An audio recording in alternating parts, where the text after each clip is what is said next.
Adjective হয়ে যাবে। যেমন কি the developed country should help the developing country. এখানে ডেভেলপড এটা কিন্তু V3 ফর্ম পাস্ট পার্টিসিপল এবং এটা এখানে কাজ করছে অ্যাডজেক্টিভের। কেমন কান্ট্রি? Develop country. এবং কাদের সাহায্য করা উচিত? ডেভেলপিং কান্ট্রিকে। কেমন কান্ট্রিকে? ডেভেলপিং কান্ট্রিকে। এখানে দুটোই অর্থাৎ ডেভেলপড অ্যান্ড ডেভেলপিং দুটোই কিন্তু অ্যাডজেক্টিভের কাজ করছে। এবং ডেভেলপিং এখানে আইএনজি ফর্ম অর্থাৎ প্রেজেন্ট পার্টিসিপল এবং ডেভেলপড এখানে পাস্ট পার্টিসিপল। তাহলে বুঝতে পারছো একটা সেন্টেন্সে আমি বলে দিলাম যে কখন পাস্ট পার্টিসিপল এবং কোনটা প্রেজেন্ট পার্টিসিপল। এছাড়া যদি আমি আরেকটা এক্সাম্পল বলি, দ্য ইনসিডেন্ট ওয়াজ শকিং। ইনসিডেন্টটা ছিল শকিং, ঠিক আছে। কেমন ছিল? শকিং ছিল, ঠিক আছে। তো এখানে কি ছিল? শকিং ছিল না, এখানে হবে কেমন ছিল ইনসিডেন্টটা? শকিং ছিল।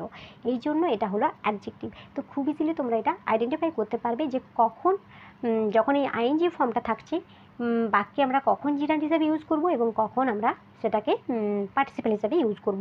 তো শুধু একটাই জিনিস মনে রাখবে, খুব ইজিলি তোমরা হোয়াট অ্যান্ড হাউ দিয়ে কোয়েশ্চেন্স করলে তোমরা বুঝে যাবে যে কোনটা অ্যাডজেক্টিভ এবং কোনটা নাউন হিসেবে কাজ করছে। নাউন হিসেবে যেটা কাজ করবে সেটা জিরান্ড হবে, আর জিরান্ডের আরেকটা নাম হলো ভার্বাল নাউন। এবং যখন সেটা অ্যাডজেক্টিভের কাজ করবে, আইএনজি ভার্বের সঙ্গে আইএনজি যুক্ত করা ফর্মটা যখন অ্যাডজেক্টিভের কাজ করবে তখন সেটা হয়ে যাবে পার্টিসিপল, ঠিক আছে।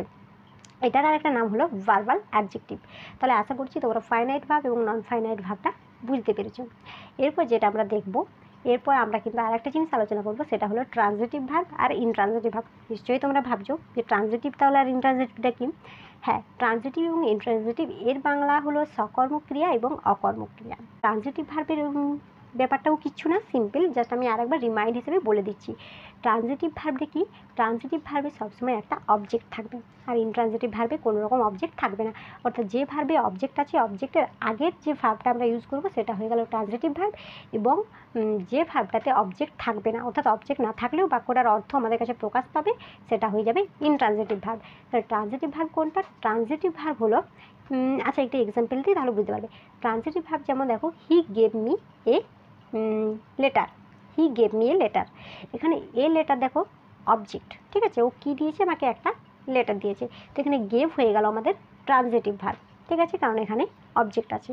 আর যদি বলো যে ইনট্রানজিটিভ ভার্ব কীরকম হবে, যদি বলি যে the baby smiles, the baby smiles, এখানে আলাদা করে কোনো অবজেক্ট নেই, শিশুরা হাসছিল, ঠিক আছে। তো এখানে এটা হলো ইনট্রানজিটিভ। ইনট্রানজিটিভে কোনো রকম অবজেক্ট থাকবেই না, তা সত্ত্বেও আমাদের কাছে অর্থটা প্রকাশ পাবে। আর ট্রানজিটিভে অর্থটা প্রকাশ পাওয়ার জন্য সেই ভার্বটার একটা অবজেক্ট লাগবে। তো ট্রানজিটিভ ইনট্রানজিটিভ আমি শর্টে আরেকবার রিমাইন্ড হিসেবে বলে দিলাম, ঠিক আছে। আশা করছি ভার্বটা বুঝতে পারলে, এবং আমি চেষ্টা করলাম যে খুব সহজে একটা ভিডিওতেই যাতে ভার্বটা তোমরা বুঝতে পারো, সেই জন্য এই ভিডিওটা করা। আর এরপর আমরা নেক্সট দিন যেটা করবো, এরপর থেকে আমরা সেন্টেন্স মেকিং শিখবো, কীভাবে তুমি সেন্টেন্সটা মেকিং করতে পারবে, বা তুমি বেঙ্গলি থেকে কীভাবে কোনো একটা সেন্টেন্স ইংলিশে ট্রান্সলেট করতে পারবে। তাই আমরা ওই ক্লাস শুরু করার আগে আরেকবার ভার্বটাকে ডিটেলসে একবার রিভিশনের মতো করে নিলাম। আশা করছি আজকের ক্লাসটা তোমাদের ভালো লাগবে। চলো দেখা হচ্ছে নেক্সট ভিডিওতে। Till then, stay safe, keep smiling and keep learning. Thank you for watching this video.